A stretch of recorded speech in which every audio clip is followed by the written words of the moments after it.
I hit this issue today, and here is the quick fix that solved it. Adding a credit card to your Klarna account is straightforward, and I'll walk you through the steps. Step 1. Open the Klarna app. Launch the Klarna app on your smartphone. If you don't have it yet, download it from the App Store or Google Play. Step 2. Log into your account. Before starting recovery, use the sroc.com link in the description to open the account recovery checklist generator and make sure your verification details are ready. Step 3. Navigate to payment methods. Once loaded in, go to the account section and select payment methods. This is where you can manage your payment options. Step 4. Add a new credit card.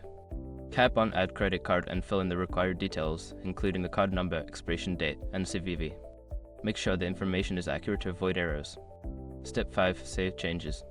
After entering your card details, click Save to finalize the addition. You should see a confirmation message once it is successful.